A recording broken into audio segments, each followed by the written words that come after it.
Talking Tide here at Mark Rogers TV, the voice of college football. And the very best way I know how to do that is, of course, bring in Stephen M. Smith of TouchdownAlabama.com. So please join him right there. And, of course, lock it in right here. Like, comment, share the videos on social media, and subscribe right here to the voice of college football. Stephen, how you doing today? Doing well, man. I wish I had that Patrick Mahomes money, but I'll be okay. Yeah, or maybe just the money for, I don't know, a training camp or individual workouts, or, you know, whatever he gets paid for that would be pocket change to him.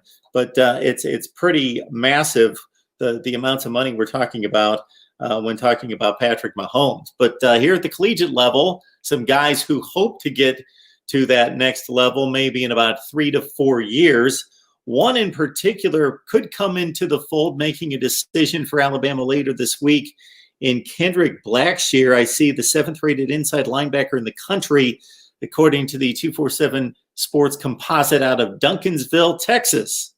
Kendrick Blackshear, a very, very popular linebacker that's on the Crimson Tide's radar at 6'2", 245 pounds. As you mentioned, Mark, a 4-star from Duncansville, Texas, and that linebacker position, one of need for Alabama, especially when you look at, you're going to lose Dylan Moses after this year to the NFL draft. He gets the chance to relive his junior year after a knee injury kept him from having his initial junior season last year. And of course, you would lose Joshua McMillan to the draft, as well as he's back for his 6th year.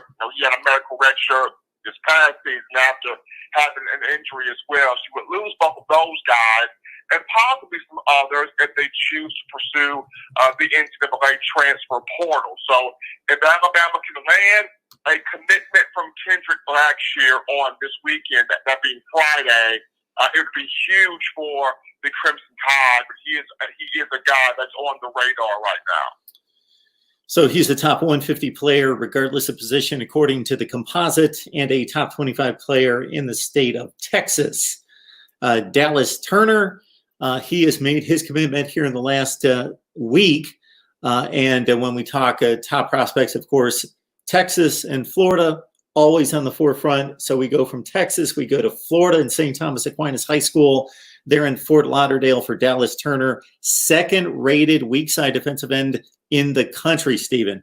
This was a huge get for Alabama. And in this 2021 class, Mark, this program is attacking the state of Florida. Of its 10 verbal commits right now, 5 have come from the Sunshine State. You can look at J.C. Latham, the offensive lineman, Josh Hall at wide receiver, Ja'Cory Brooks at wide receiver, Christian Leary, a burner at wide receiver from Orlando, Florida, and Dallas Turner, as you mentioned, the weak side defensive end / outside linebacker out of Fort Lauderdale at 6'4", 245 pounds. Southland Ferry, the outside linebackers coach, is really giddy with glee right now because the 2018 class, Alabama brought in some talented outside linebacker. 2019 class, even more talent came in. 2020 class brought in a huge haul when you discuss Will Anderson, Drew Sanders, Chris Broswell, and Quandarius Robinson.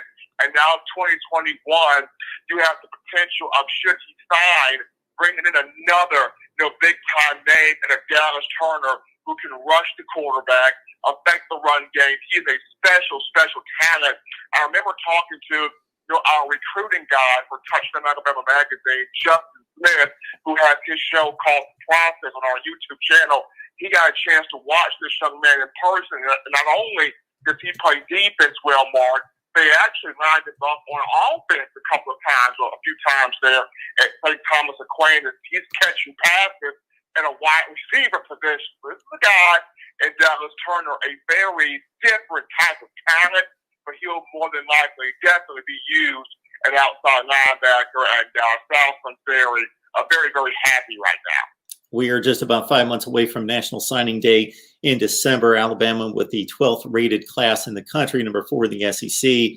We expect those numbers to change. It has been pretty customary across the country where you get the trend that certain programs, I'll bring up Ohio State in particular, tend to land those commits early, lock them down.